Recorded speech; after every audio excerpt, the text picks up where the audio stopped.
In this video, we're going to look at negotiating the terms and conditions of employment. And the kinds of questions we're going to answer is what is a collective agreement, who's covered by it, what's typically in the agreement, and how do you determine what's going to go into a collective agreement, what the content will be. So let's look at that definition of a collective agreement. This is a pretty technical one. Talking about rights and privileges and duties, but mine is more simple. It's the rule book. These are the rules that we've agreed to. This is how we've agreed, the union and management have agreed to manage specific situations. And then anything that isn't in the collective agreement, management has the right to make decisions without involving the union. So what does a collective agreement look like? Well, there's usually a cover page which says, hey, this is who the collective agreement is between and how long it's in effect for, because remember, this is a contract. It has a beginning and an end date. It will have a table of contents, and this is an example from the Calgary Police of the kinds of articles that they had within their collective agreement. And the interesting thing is there are articles, so that's like the main chapter, and then there are clauses or subsections. So you can see for overtime and court time there are 1, 2, 3, 4, 5, 6 different clauses that talk about more detail.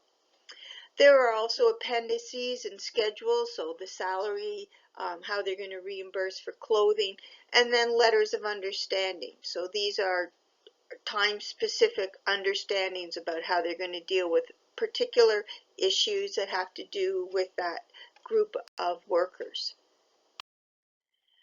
In the collective agreement, you're going to find some typical articles. So the first thing we're going to talk about are the rights of the parties. So what rights does the union have and what rights do the employer have?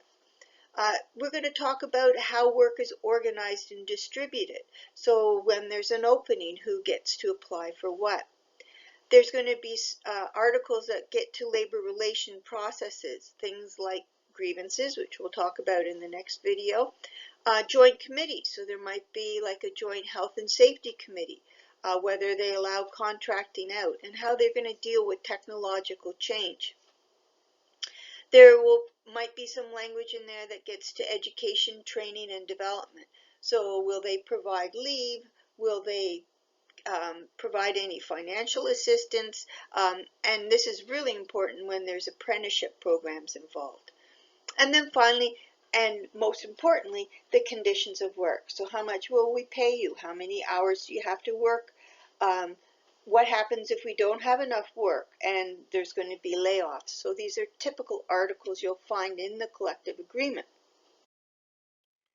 These guys look pretty happy for negotiating a collective agreement. And I don't think we looked that happy all the time, but in order to come up with this language, there's a negotiation process that happens with representatives from management and representatives from the union. And the representatives from the union are usually workers that are part of the bargaining unit who have been elected into these executive positions by the rest of the membership. And so they're taking their concerns forward and trying to make changes to the collective agreement. And I thought this was kind of interesting to kind of compare what the importance of different negotiation issues are for the different sides. So both management and union agree that wages are number one, and that's about where it begins and ends. And then you can see like number 2 for management is productivity. Well, it's dropped to number 12 for the union. On the other hand, employment security is number 2 for the union and 12 for management. So you can see that although both sides have similar things that they're interested in, the importance of those issues vary significantly. And this is an overview of the process of negotiation. So we have our union team and our management team. And well before they actually sit down at the table. They do tons of research and they prepare proposals from management and demands from the union. So these are things that they want changed in the collective agreement. And so in that process of negotiation of terms, each party explains why they want these changes, and you try and come up with some solutions. In most cases, we're able to reach a tentative agreement. So the two parties are able to reach a possible agreement, and so the next step is for each party to take it to their constituents for ratification. So management gets to take the collective agreement to the senior management group, who gets to sign off and say they can accept the terms. And the union will take the terms to their membership, and their membership will have what's called a ratification vote as to whether or not they'll accept the terms. And so in most cases, that's how negotiations go. It takes time. It doesn't happen quickly, but that's how it goes. But often we hit some problems. And so we need to get third parties involved in the process to help us to try and resolve some of the outstanding issues. And so the first step is usually called conciliation. And this is usually required that the parties go through conciliation before you can move into a legal strike or lockout position.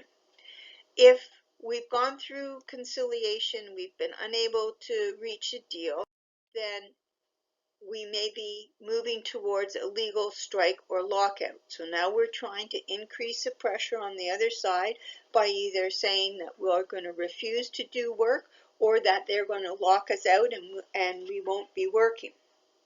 The whole goal still is focused on getting a tentative agreement. But the content of that agreement, there's some, there are a few issues that can get quite contentious and lead to a strike or lockout before you get a deal. But eventually you get a deal, and here are the Safeway workers in their ratification vote, and pretty excited they got 90% approval on the revised collective agreement. So that meant that agreement would come into effect. So here's my question to you. There I am out on the picket line a few years ago. So have you ever been involved in the negotiation of a collective agreement, either at the table or by picketing? So bring your stories to our next facilitated discussion.